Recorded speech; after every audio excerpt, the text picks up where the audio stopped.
สบายดีแคมเซบ้านสมสนุกแคมเซในเมืองสนามไซอันนี้ก็คือเฮือนชาวบ้านที่อาศัยอยู่แคมน้ำเซเมืองมหาไซแบบธรรมชาติ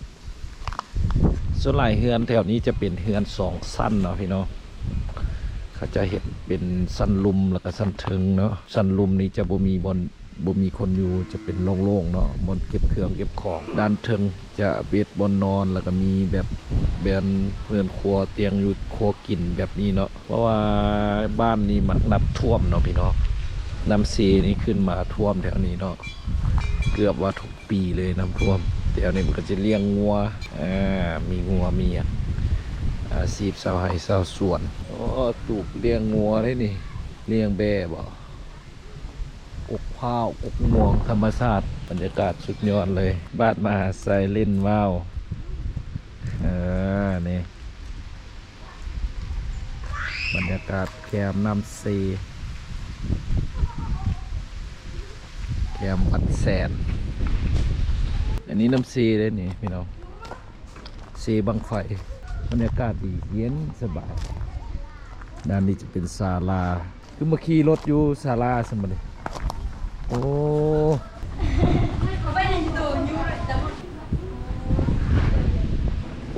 วิวคักเนาะมันขนาดวิว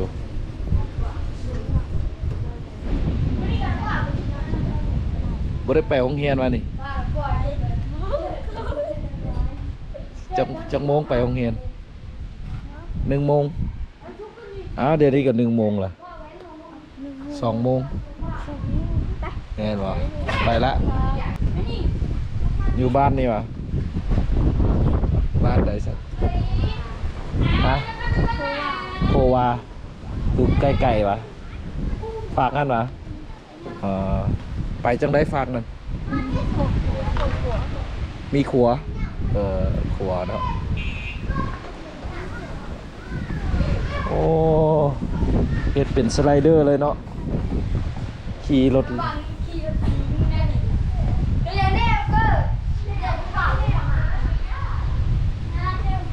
วิวสุดยอดเลยวิวบ้านมหาไซพี่น้องอันนี้คือน้ำซีบ้านมหาไซมีน้ำซีไหลผ่านนี่น้ำซีนี่จะไปออกอยู่พุ่นไหนเนาะออกปากซีออกท่าแขกเนาะปากซีท่าแขกไปเนาะมันปากซีจับประสาทเลยพี่น้องตอนนี้เขาอยู่ที่ห้องการกสิกรรมและป่าไม้เนาะพี่น้องเมืองไซบัวทองนี่คือในตัวเมืองเนาะเส้นทางที่ว่าปูยางยาวไปฮอดที่ปาหนามเนาะสี่แยกปาหนามไปบัวละพาหรือออกไปขบวนเนาะสบายดีบ้านนาโมนี่จะเป็นบ้านชนเผ่าผู้ไทยเนาะพี่น้องจะเป็นชนเผ่าผู้ไทยอยู่เมืองไซบัวทองเนาะพี่น้องแฝงคำมวลอันนี้คือน้ำเนาะน้ำใสดีเป็นครัวไม้ทุกหลายเขตนี้จะเป็นบ้านไม้เนาะเป็นเฮ็ดด้วยไม้เนาะครัวนี้เนาะน้ำใสดีไว้นี่เป็นตาลินแทะน้ำเด็กน้อยทำอะไรกันวะเป็นแม่น้ำเนาะเป็นแม่น้ำห้วยน้ำใสสะอาดคือสิเย็นดีเนาะน้ำสบายดีมื้อนี้เขาก็ได้มาอยู่บ้านนาพาวเมืองไซบัวทองแขวงคำมวลเนาะพี่น้องอันนี้คือวัดเนาะวัดของชนเผ่าผู้ไทยเนาะส่วนหลายจะเป็นเผ่าผู้ไทยเนาะอยู่เมืองนี้เนาะ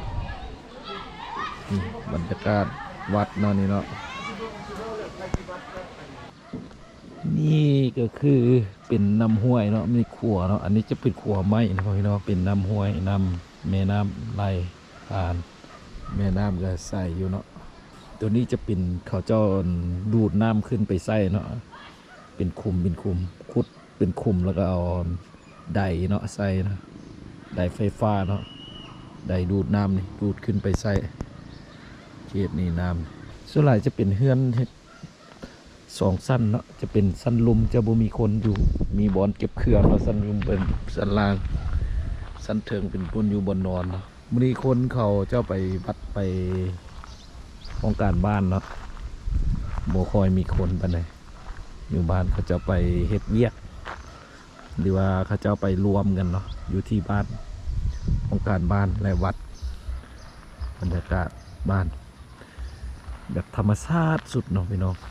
บรรยากาศนี้ธรรมชาติแบบอยู่แบบสุดยอดนะพี่น้องผัวเนาะนี่เนาะ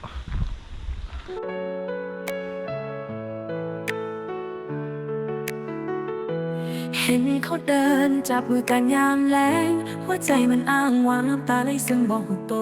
โอเค คลิปนี้ก็จบเพียงเท่านี้เด้อพี่น้องอย่าลืมไปกดไลค์กดติดตามกด Subscribe เพื่อเป็นกำลังใจคลิปต่อไปเด้อคลิปนี้จบเพียงเท่านี้บ๊ายบาย